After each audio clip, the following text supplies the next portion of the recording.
Mom, I've been pinching pennies to send money home, and now you're saying banning me from visiting? Isn't that a bit harsh? Said the daughter-in-law angrily. Banned from the house? What's that about? I didn't understand what she was talking about, so I furrowed my brows in confusion. My son and his wife always send me money, living alone as I do. I'm deeply grateful for the significant money they send, so being banned is absolutely out of the question.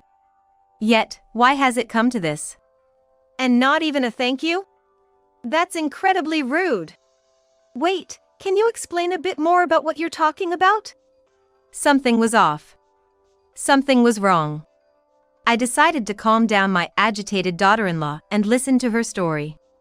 Then, an unbelievable truth came to light. This is unacceptable. We'll have to teach them a lesson. Confronted with conflicting facts, the two of us stood up.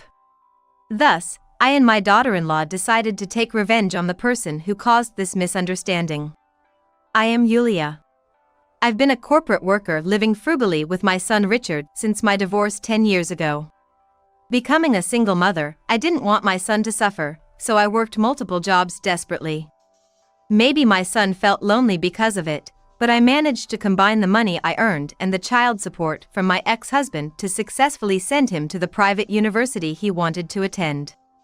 I still remember him saying on the day he got accepted, "Mom, thank you so much. I'm gonna do my best." Children grow up so fast, and Richard graduated from college in no time, then started working at the company run by my ex-husband. Even after our divorce, Richard had a good relationship with his father, and they kept in touch often. I never blamed him for having a relationship with his father, and I didn't complain when he decided to work for his father's company out of respect for his decision.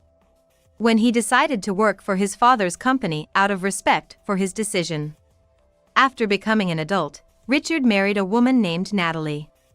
She also worked at the same company.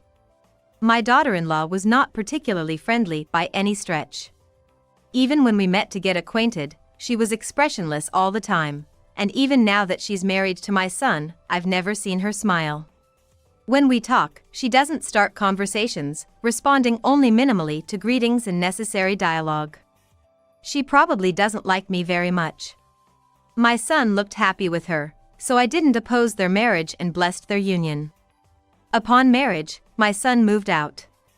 Living alone in the house we used to share, the emptiness became palpable.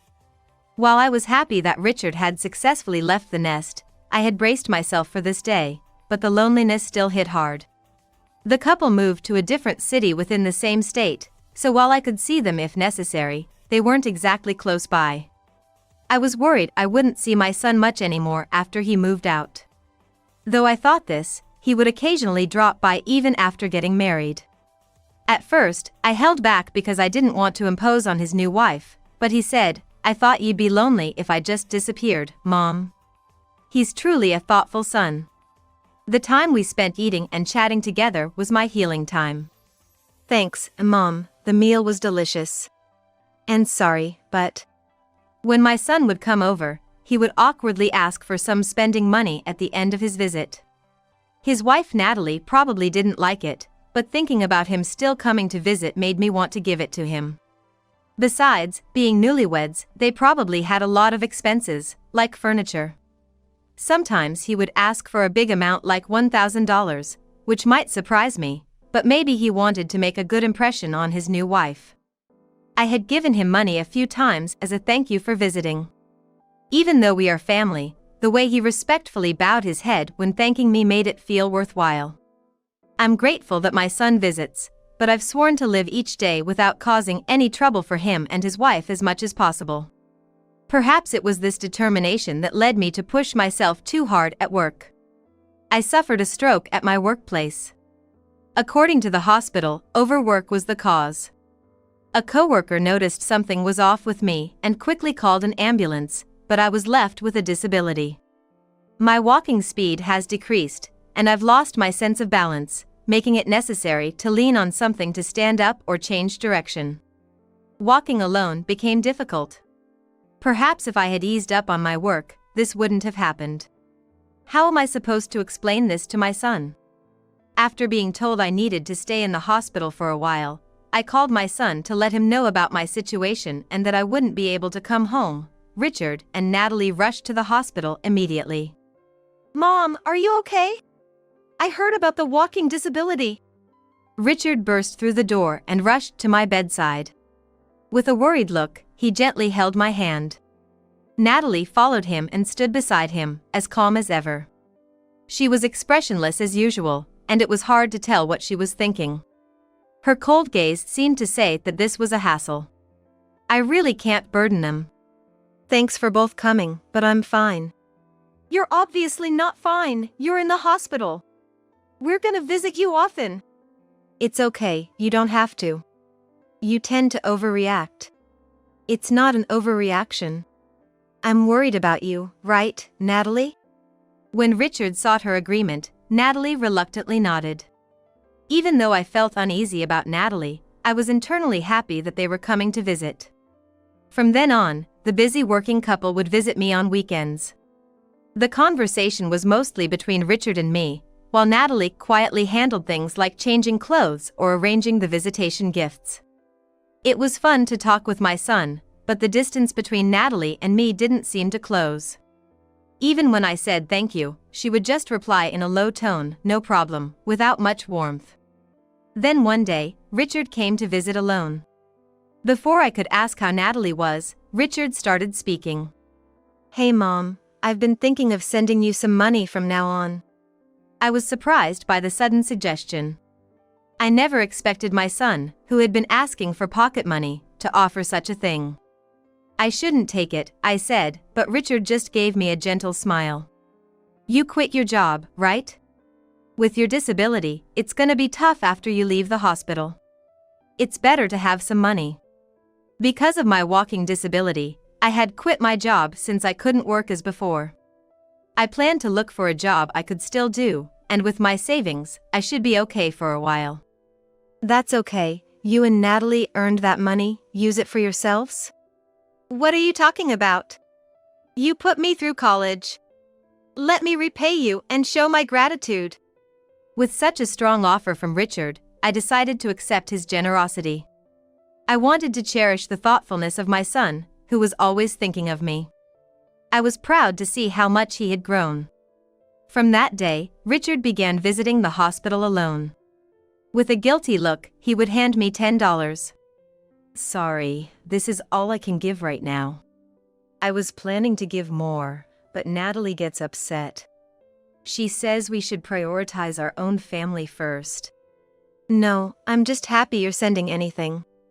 Could you thank Natalie for me?" "Sure, I'll tell her tonight." It seems Natalie isn't pleased with the money being sent to me. It looks like she won't be visiting me anymore. Still, since Richard continues to send money, I wanted to at least express my gratitude to Natalie, so I always handed him a thank you note. I carefully put the $10 into my wallet, and the days of chatting with my son continued for 3 months until I was discharged. Walking was still difficult, and I couldn't move around the house as before. While I was hospitalized, Richard had suggested that we might need to remodel the house for caregiving, but that would require their involvement and presence during the process. Thinking I could manage in my familiar home and not wanting to burden them further, I hesitated, but it seemed remodeling might be necessary after all. Caring for me, Richard started coming over once a week around noon. He would do the shopping for me or withdraw a month's living expenses on my behalf. It was a great relief to have Richard taking care of various things. On a certain weekday, after a long absence, Natalie made a rare visit to my house. "I'm sorry for the sudden visit. May I come in?" Natalie's expression was stern. Her voice also sounded somewhat angry. "Yes, of course, but what brings you here all of a sudden? Did you come with Richard?" "No, I came alone. Richard doesn't know." A visit without Richard knowing was indeed unusual. I invited Natalie into the living room for the time being. I was about to serve some tea, but she shook her head, so I sat down and she took a seat opposite me. With a stern face, she glared at me and said in a low growling voice, "Mom, I know you don't like me, but I've been saving desperately and sending you a lot of money. Despite that, not only do you not thank me, but what's this about banning me from visiting?" Natalie's words puzzled me, and I furrowed my brow in confusion. A lot of money? Banned from visiting? She thinks I dislike her? What on earth is she talking about? I couldn't make sense of the story, so now it was my turn to ask her. "Wait, what do you mean?" "That's my line. Didn't you say you couldn't stand me and wanted me to stop coming over? That you didn't want to see my face or speak with me?" I was stunned. How did things get to this point? Apparently, Richard had told her that I had said those things. I had never thought any such thing, let alone said she was banned. Every time I received the money, I had given Richard a thank you note to pass on to her. "I've never said you were banned. There should have been thank you notes as well, right? Thank you notes?" Now it was Natalie's turn to frown. According to her, she had never received any thank you notes. Looking at her expression, she seemed to be telling the truth. That's strange. Richard always said, "I'll pass it on to Natalie." Could it really be that she never received any? Before addressing that, there was something else I needed to ask about. It was about a lot of money. I was receiving $10 from my son. The value of a lot of money can be subjective, but to me, $10 certainly wasn't a large sum. However, I cherished it, thinking of it as a kind gesture from Richard and Natalie. But I had a feeling that wasn't what she meant. "I just want to clarify, how much exactly are you saying you sent? If you're receiving it, you should know, shouldn't you? It's $26,000. $26,000? An absurdly large amount that made me exclaim in surprise. Indeed, that would definitely qualify as a lot of money. But I had never received such an amount from Richard. "Wait a minute, I've only been getting $10 from Richard." $10? Stop joking around, I've been sending Richard $26,000. Now Natalie was the one astonished. If what she was saying was true, her reaction made sense. The supposed $26,000 turning into $10 was certainly a cause for shock. A strange silence followed our conflicting stories. Natalie, furrowing her brow and looking stern, was the one to break the silence. "Mom, actually." She started to speak hesitantly. According to her, it was Natalie who had suggested sending the money in the first place. She raised her son on her own, and she respected me greatly for trying to live independently even now. She was pained to see the series of hardships I had faced culminating in my walking disability and suggested sending money to help. However, Richard opposed the idea. He said their own lives were more important and refused her proposal. After an argument, he reportedly spat out dismissively, "If you want to send money from your allowance, then just do it with whatever you're earned." She had immediately prepared $26,000 to bring on a visitation day, but Richard stopped her. "She told me I'd forgotten to mention, Natalie doesn't have to visit anymore. She's banned from her house too. Mom hates Natalie and she's a burden. Never show your face to Mom again. I'll handle the money." Richard told her to stay home and took the money she had prepared to send. It was sad, but knowing herself to be reserved and easily misunderstood, she thought it couldn't be helped even if I disliked her. Her respect for me didn't change, even though she felt disliked. But it didn't sit right with her that she was banned and not even thanked while she was sending money from her own allowance. Then, hiding it from Richard, she decided to visit me to speak her mind. I was shocked. Natalie didn't seem like she was lying. It was hard to believe that my kind son would lie to both of us and embezzle money. I had never said I disliked her, but apparently, Richard had been ingraining the idea that I didn't think highly of Natalie for a long time. Her always being expressionless might have been influenced by Richard's actions. Then, a troubling thought struck me. Richard had been managing my bank account. With this story in mind, a dreadful premonition crossed my mind. No way, surely Richard wouldn't do such a thing. I explained the situation to Natalie, and she accompanied me to the bank.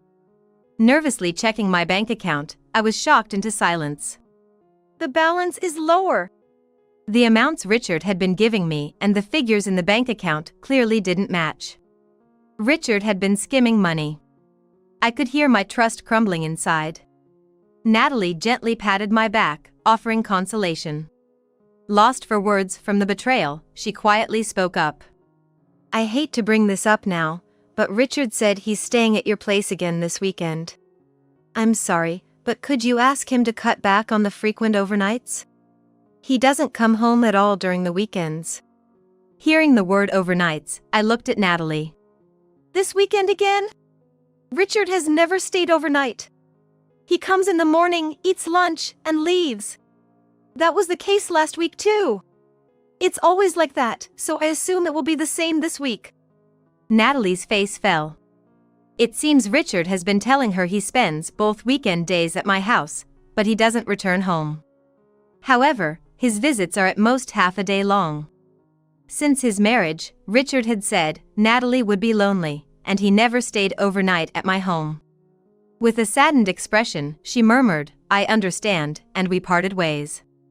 My doubts about Richard remained. A few days later, I received a call from Natalie. Richard has been having an affair. Hearing her words, I was speechless for a while. I had suspected something was off when he lied about staying at my place, but an affair was beyond my expectations. That day, suspicious of the discrepancies in our conversation, Natalie had secretly followed Richard after he said he would be home late. He left work on time and met someone. A strange woman appeared, and they walked arm in arm to a hotel. It must have been quite a shock. Her voice, trembling with anger and sorrow, conveyed how deeply Natalie was hurt. Stealing money, lying, and now cheating. I felt ashamed of such a despicable son and apologized to Natalie. The kind face he had shown me all this time must have been part of his schemes. At the same time, anger began to bubble up within me. I can't forgive this. Betraying me is one thing, but betraying his own wife is something else. As his mother, I couldn't just let his misdeeds go unchecked. Natalie, let's teach Richard a lesson. My voice was firm, and Natalie seemed surprised by my resolve. I can't forgive him either. But are you sure? He's your son.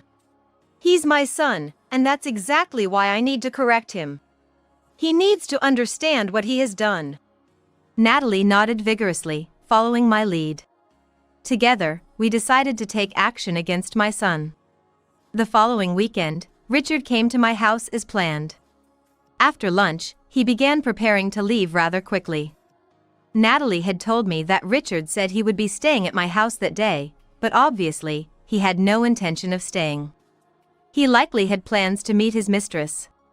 Richard, rummaging through the drawer for the cash card, looked guilty as he spoke to me. Sorry, Mom, I'm busy today, so I'll just withdraw the money and head back. We haven't done this month's yet, right? I inwardly smirked. No, if you're that busy, you don't need to withdraw anything today. I still have some money left from last month, so you can go back without worrying about it. I feigned ignorance, smoothly declining his request. My usual compliance turning into refusal surprised him, but he persisted. But Mom, you know having extra money never hurts. What if you run out? With your walking, withdrawing money would be difficult. I think it's fine to take out another month's worth now. Just the necessary amount is fine. If we withdraw too much, it might just lead to unnecessary spending. No matter how many times he was told, I shook my head in refusal, and Richard's smile twitched unnervingly. He seemed to be straining to maintain his expression.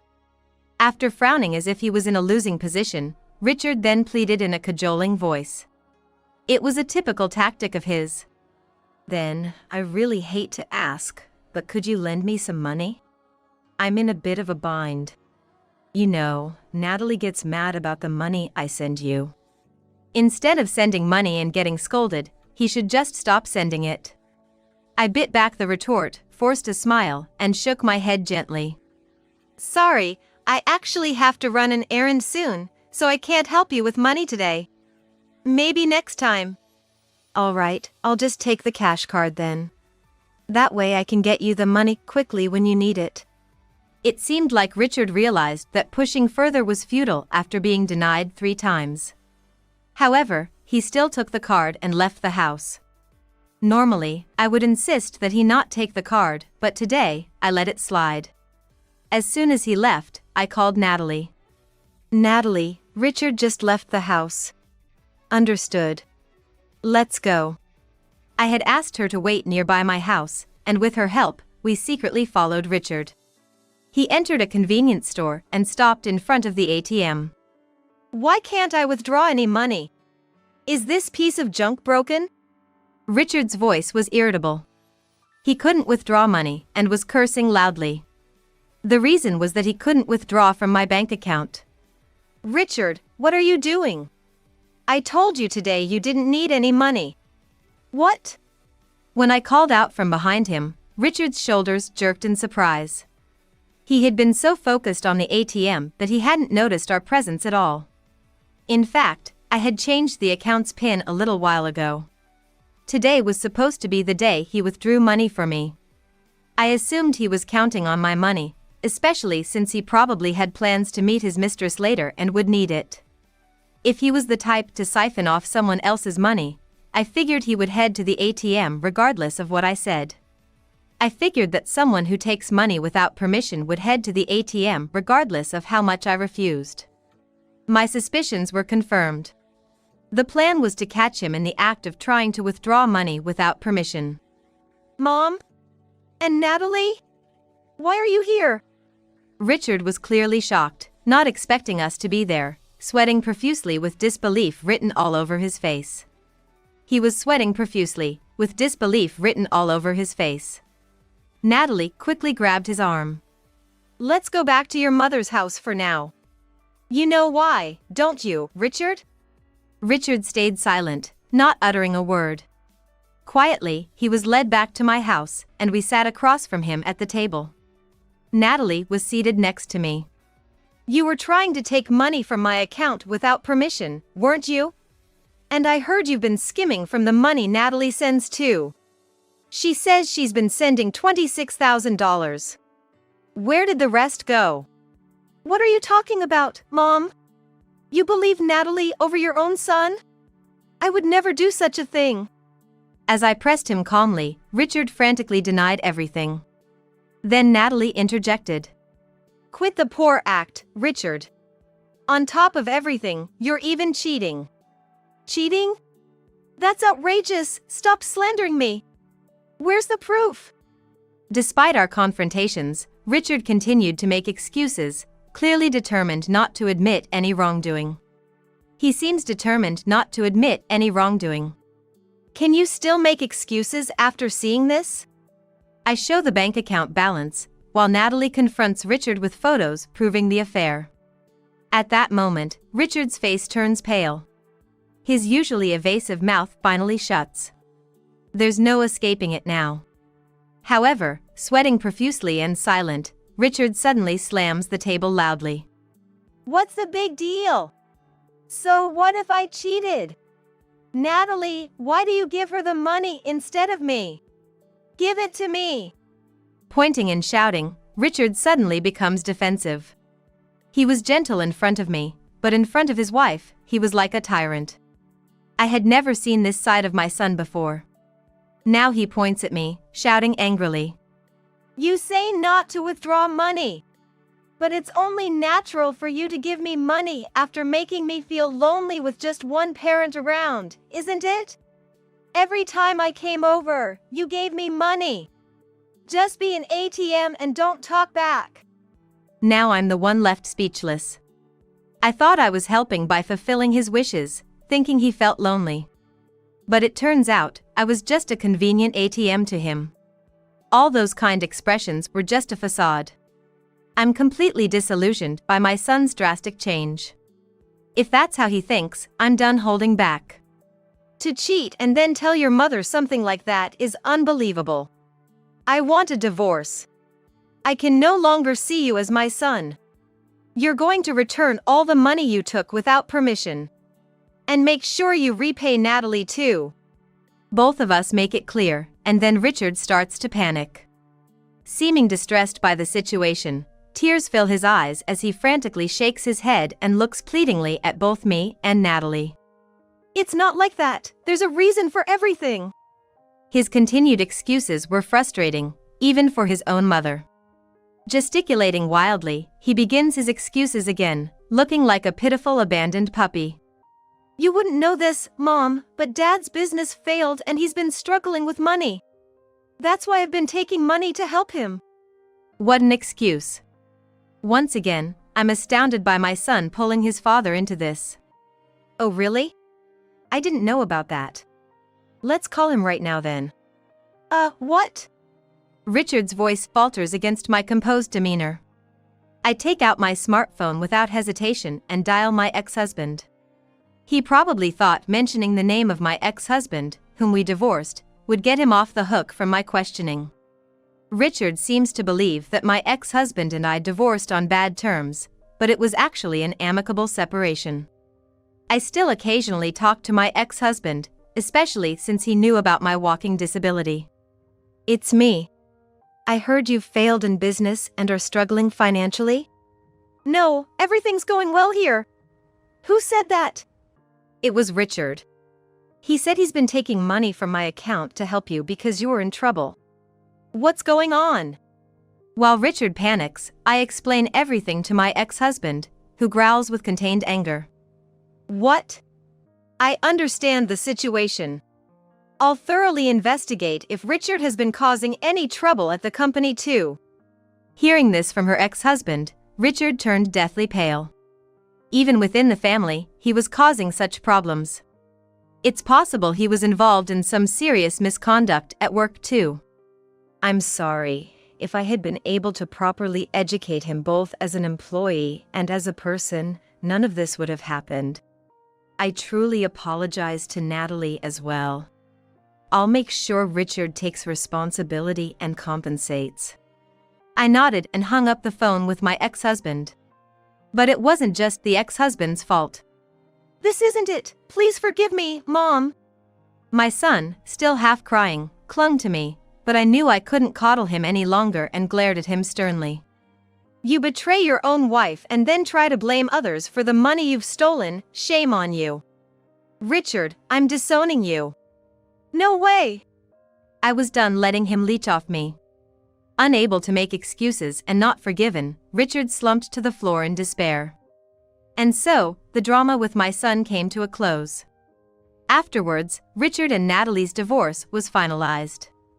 Through lawyers, he agreed to repay the money he had withdrawn from my account and to deposit monthly the amount he had taken from Natalie's support. Natalie also sued Richard and his mistress for damages and successfully received her due compensation. According to my ex-husband's investigations, Richard had been acting haughty as the boss's son, delegating his work to other employees without doing much himself, and it all came out and he was fired. His subsequent re-employment efforts didn't last, and he's currently bouncing from job to job. Burdened by the repayments and damages, he had to leave the apartment he had been living in and has moved to an old apartment. Abandoned by his mistress, Richard now finds himself lonely and without anyone to rely on. On the other hand, I still see Natalie occasionally since her divorce from my son, and we discovered shared interests, and now she smiles at me when we talk. The frequent contacts with my ex-husband during this ordeal led to us reconciling after 10 years apart. Now, enjoying a renewed marital life, I'm living my days to the fullest.